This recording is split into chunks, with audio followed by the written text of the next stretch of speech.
Salut à tous, c'est Motard Geek pour IRFPV. Aujourd'hui, je vais vous parler du Hobimate D6 Elite, un chargeur testeur de lipo et bien plus encore, qu'on va vous faire gagner au travers d'un concours organisé en collaboration avec Taskiller, qui lui de son côté vous offrira carrément un drone de chez Hobbycool. Alors surtout, regardez bien la vidéo jusqu'au bout.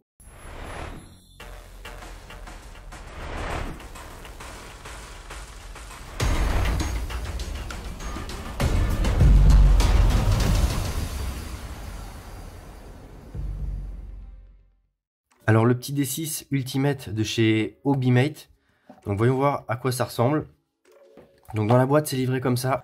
Personnellement il m'a été livré en plus avec un petit cadeau, c'est un récepteur FR Sky posé sur l'écran. Et vous verrez que l'écran a marqué un petit peu, après à l'usage c'est pas spécialement gênant. Donc dans la boîte on retrouve le petit chargeur testeur à tout faire, vous allez voir ça tout de suite. Et au fond on retrouve un petit bout de notice et un cordon USB, vous verrez à quoi ça sert par la suite. Donc la boîte, on la met de côté. Donc le D6 Elite, déjà d'un point de vue utilisation et prise, on va faire le tour. Donc on a une petite molette pour naviguer dans les menus. Si on clique dessus, c'est l'équivalent de OK ou de valider. De toute façon, c'est marqué OK. Et Exit pour faire retour ou sortir du menu tout simplement. Ensuite, on a à l'arrière deux ventilos pour refroidir lorsqu'on est en mode charge ou décharge. Et on nous indique que pour en tension d'entrée, on accepte de 7 à 30 volts et il faut un XT60 en femelle à venir mettre dedans. Donc femelle, ça peut tout simplement être une lipo ou alors un chargeur externe qui n'est pas fourni avec pour le coup. Donc lorsque c'est une lipo, on peut prendre une grosse lipo par exemple et charger des petites lipos de Tiny sur le terrain, ce qui peut être très pratique. Ensuite, de l'autre côté, toujours un connecteur XT30, donc connecteur mâle. Donc il faut une lipo avec un XT60, pas XT30, femelle à venir brancher dessus. Et là, la prise d'équilibrage qui va donc nous indique que ça gère jusqu'à 8 cellules. Donc ça gère les lipos en charge, décharge et balance, mais également les lipos haute tension, les LIHV, les LIFE, les NIMH aussi. Et donc sur la troisième face, on retrouve une sortie USB en 5 volts 2 ampères, donc qui permet de charger l'USB et si j'ai bien compris également de faire de futures mises à jour de firmware s'il y a besoin. Et juste à côté, une petite prise cerveau avec la masse, le plus et le signal. On verra par la suite à quoi ça sert. Et donc derrière, on a quelques infos qu'on retrouve aussi. Il nous indique la tension d'entrée, le type de lipo supporté. On a aussi les lipo PB, le type de signal supporté en termes d'entrée-sortie. Donc il sait lire du PWM, du PPM et du S-Bus. Et il sait aussi envoyer ce type de signal. Et en termes de charge, voilà, charge-décharge, on est sur 15 ampères et ça consomme 300 watts. Donc, je sais pas si on arrive bien à le lire à l'écran. Voilà, c'est un peu mieux là. Donc là, moi, pour l'alimenter à la maison, j'ai une batterie de serveur. D'ailleurs, si jamais ça en intéresse certains d'avoir des batteries de serveur comme ça, qui sont en région parisienne, parce que c'est lourd à envoyer, j'en ai un petit paquet, hein, c'est plusieurs dizaines. Donc ça peut dépanner. Donc voilà. Sinon, après, on trouve plein de petits chargeurs. Hein. Je vous mettrai des références dans la description de la vidéo et sur l'article. On trouve des petits chargeurs pour pas cher qui permettent de venir se brancher comme ça en DC ou en XT60. Donc là, on va l'allumer. On est directement sur l'écran d'accueil, ça boot très vite, c'est instantané. Et on a les différentes fonctionnalités. Donc en termes de charge, on va tout de suite aller voir ce que ça permet de faire. Donc on rentre dedans tout simplement en cliquant. Et vous voyez qu'on peut avoir 5 profils de charge. Donc ça c'est super pratique pour la capacité des lipos, le type de lipo, le nombre de cellules. Même si vous voyez que là on peut faire un nombre de cellules automatique. Donc ce qu'on peut faire c'est lancer une charge sur cette 5S qui n'est pas chargée. Donc on branche le XT60, le cordon de balance avec le moins en premier. Et donc on rentre, on choisit les différents paramètres. Donc là il a vu tout de suite que c'était une 5S en mode automatique. C'est une 1300, donc on va la charger à 3 ampères. Ça sert à rien d'aller plus, même si elle est déjà bien fatiguée. Discharge, on peut monter au maximum. Normalement, c'est 15 ampères. Ah non, c'est seulement 3 ampères en discharge. Donc ça, c'est pas énorme. Il me semblait que j'avais lu 15. Bon, c'est pas bien rapide pour décharger, mais ça reste pratique. On peut passer également les lipos en mode stockage, décharge. Et nous, on va lancer une charge. Et donc, pour lancer une charge, une décharge ou un mode stockage, on appuie tout simplement sur OK sur le mode qu'on veut. Là, comme c'est une 5S, il va charger à 21 volts. On lance OK. Et là, on a les différentes infos de charge. Donc, on est sur 40%, on envoie 3 ampères, on consomme 60 watts. Pour l'instant, on est sur, ça chauffe pas trop, on est à 25 degrés et on a envoyé 10 mAh 15 secondes. Et vous voyez que les cellules sont pas trop mal équilibrées et donc évidemment, il les équilibre durant la charge. Donc vous pouvez voir quand même que l'écran est très lisible. En plein soleil, on peut augmenter le contraste et la luminosité. Ça s'utilise vraiment bien aussi, donc c'est assez pratique. Là, le ventilo ne se déclenche pas en charge. Dans tous les cas de figure, voilà, ça arrive qu'il fasse un peu de bruit quand même avec ces deux petits ventilos. Donc là, on va pas la charger en entière, c'était pour vous montrer. C'est le même principe sur la décharge. On peut lancer une décharge. Il va mettre à 3,6 volts par cellule, ce qui est un peu bas, donc on peut quand même augmenter ses réglages, il me semble. Sinon, mieux vaut la passer en stockage. Et donc en stockage, on est à 3,85 volts par cellule, ce qui est nettement mieux pour pas abîmer les lipos. Et donc là, forcément, comme elle était déjà à 40%, 3,85, il laisse tel quel. Donc voilà, c'est somme toute assez classique mais très efficace. Détection automatique du nombre de cellules, différents profils, on peut utiliser une paraboard. Donc voilà, la charge de l'hippo est, moi je trouve, plutôt bien fichue, même si pour la maison, je préfère avoir un gros chargeur. Mais clairement, cet accessoire a sa place dans un atelier, tout simplement parce qu'il offre tout un tas d'autres fonctions, telles que des fonctions de mesure. Donc on peut mesurer, vérifier, donc là on va enlever la lipo pour le moment. Donc on peut vérifier, mesurer les signaux PWM, PPM ou S-Bus. Donc moi là j'ai un vieux X4R, pardon, X4R S-Bus. D'ailleurs qu'on peut comparer, donc j'ai pas pu faire le test avec le récepteur FR Sky de chez Obimet, tout simplement parce qu'il doit être en mode non EU, non LBT, et moi je suis en EU LBT. Si on peut le comparer, il est quand même plus petit qu'un X4R.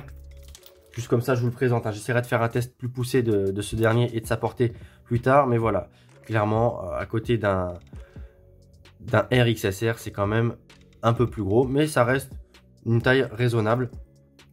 Donc ça, c'en est tout rapidement pour la petite présentation.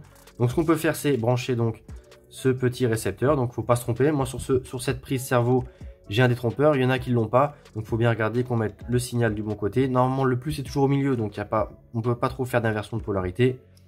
Et donc voilà, on le branche tout simplement. Là, il est alimenté. Si on va sur S-Bus, là, on n'a aucun signal envoyé. Donc ce que je peux faire, c'est allumer ma Taranis. Je ne suis pas sur le bon modèle. C'est ce modèle-là, normalement, que j'avais bindé avec. Voilà, c'est passé au vert, c'est bindé. On peut voir que les canaux de mes boutons bougent. On a le throttle également qui bouge. Donc ça permet de vérifier que le TX et le RX fonctionnent correctement. Donc voilà, c'est un petit test assez rapide. Hop. Donc on peut mesurer les différents signaux et évidemment mesurer la capacité, non surtout la tension des cellules et l'équilibrage d'une lipo. Donc là voilà, il nous dit qu'elle est chargée à 35%, on est à quasiment 19 volts. Et les batteries sont, les cellules sont plus ou moins bien équilibrées et on peut demander du coup à les équilibrer ici aussi. Et là, ils considèrent qu'elles sont équilibrées parce que c'est vrai qu'elles sont très proches. Donc là, c'est pratique pareil. On peut vérifier, corriger si nécessaire ce que nous donne une batterie. Et d'ailleurs, là, je ne vous ai pas montré, mais on était en mode tension. Ici, on peut tout simplement passer en mode résistance interne. Donc là, ce sont des très très vieilles lipos Vécantes. Ce sont mes premières lipos 5S. Elles volent encore, elles n'ont plus grand chose dans le sac. Et normalement, elles doivent avoir une résistance interne des cellules assez élevée. Donc on va lancer le test. Normalement, il faut être aux alentours, voire en dessous de 10. Sur des batteries neuves, j'ai plus trop les chiffres en tête. Mais voilà, clairement, là on est très élevé. Et ce qui veut dire que la qualité de ces batteries n'est pas géniale en vol. On peut comparer, j'ai une batterie quasiment neuve à côté, quasiment qui doit avoir entre une douzaine de cycles, je pense, pas plus. Une lipo de chez Pulse 5S aussi, qui marche pas trop mal. En tout cas, quand elles sont neuves comme ça, hop. Donc là, on relance un test. Il fait son test de résistance.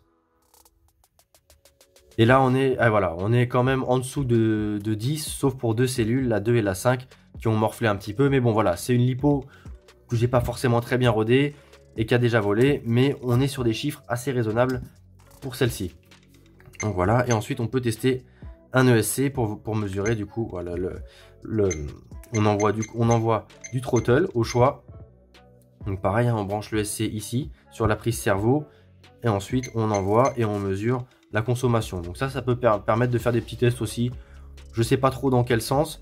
Vérifier qu'un ESC fonctionne, que le moteur fonctionne aussi si on n'a pas envie de brancher forcément à une EFC pour débugger un moteur ou un ESC.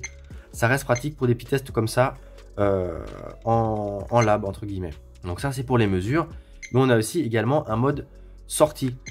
Donc on peut envoyer un signal PWM, envoyer un signal PPM, un signal S-Bus. Donc ça si on le branche à une EFC, ça permet de vérifier que la FC interprète bien les signaux envoyés si jamais on a un doute sur son récepteur ou qu'on n'a pas de récepteur pour tester. Personnellement c'est des tests que j'aurais jamais été amené à faire je pense, mais la dernière fonctionnalité Power Supply, ça je trouve ça génial et super pratique. Je m'en suis servi typiquement pour alimenter le DVR HD que j'ai payé une fortune mais qui était alimentation secteur uniquement. Donc là ce qu'on fait c'est qu'on met une alimentation, donc sur le terrain pas une grosse alim comme ça, mais on met une lipo ici et là en sortie avec un adaptateur de ce type là.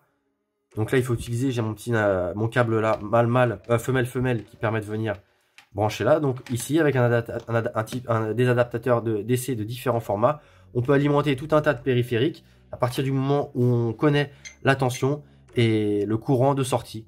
Donc ça c'est super pratique. Pour le chargeur du coup, le DVR HD du coup j'avais mis 5 volts 2 ampères comme c'était indiqué sur le transformateur secteur. Et ensuite on balance la sauce. Et là si on branche quelque chose ici, et ben on reçoit la tension envoyée juste là. Donc ça permet vraiment d'alimenter tout un tas de choses. Et évidemment, on peut aussi, ici comme je vous le disais tout à l'heure, brancher de l'USB pour charger. Mais là, on a la tension qui est figée à 5 volts avec un courant maximum de 2 ampères. Donc ça, c'est une fonctionnalité vraiment, entre guillemets, transformateur que je trouve super pratique personnellement. Et donc là, on a fait le tour des différentes fonctions. Et il nous reste à aller faire un tour dans les réglages. Donc on a la tension minimale attendue, 12 volts par défaut. La puissance d'entrée, donc 350 watts. La température maximale, 70 degrés. Le temps de charge max, pareil, si on met plus de 2 heures à charger une lipo, c'est qu'il y a quelque chose de bizarre. On peut même baisser un petit peu ça. Et comme ça, ça s'arrête avant de potentiellement créer un départ de feu ou quoi que ce soit, une explosion de lipo. En parlant de charge, lorsque la charge d'une lipo, on n'a pas été au bout tout à l'heure, est terminée, le boîtier se met à biper et l'écran à clignoter.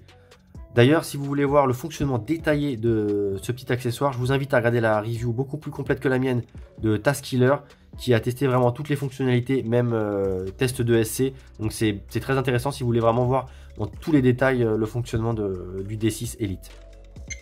Le mode de décharge, raté. On va rester sur les bons réglages.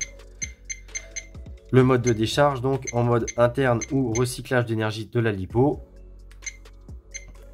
Là, le type de signal envoyé pour le S-Bus, je ne saurais pas vous dire à quoi correspondent ces deux valeurs.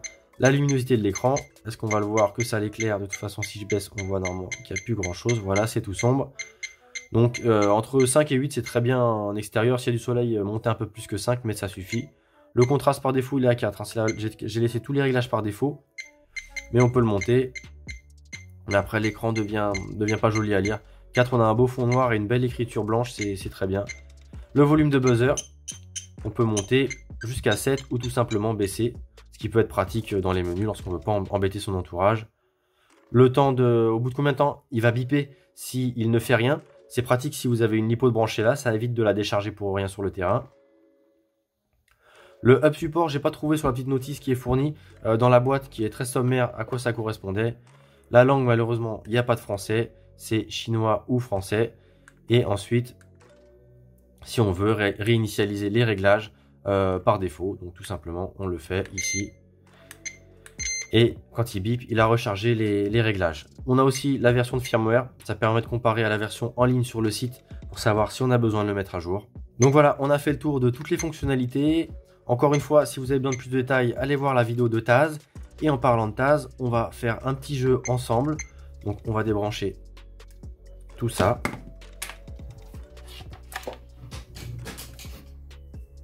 On va ranger le petit chargeur dans sa boîte. Et on va peser tout ça. Vous allez vite comprendre pourquoi. On réinitialise. Et donc, le chargeur dans sa boîte, combien ça pèse? Je floute le résultat. Et pour que ce soit un peu plus compliqué pour les petits malins qui l'auraient déjà ou qui iraient voir les specs, on va rajouter des autocollants et des straps. Et tout ça, ça sera envoyé à celui qui va gagner le giveaway sur la chaîne de TazKiller, que je vous mets quelque part ici ou ici sur l'écran. Je me rappelle plus de quel côté c'est lorsqu'on filme. Et donc c'est un petit giveaway organisé par Taz avec nous en partenaire et Hobbycool, du coup, Hobbymet, pardon.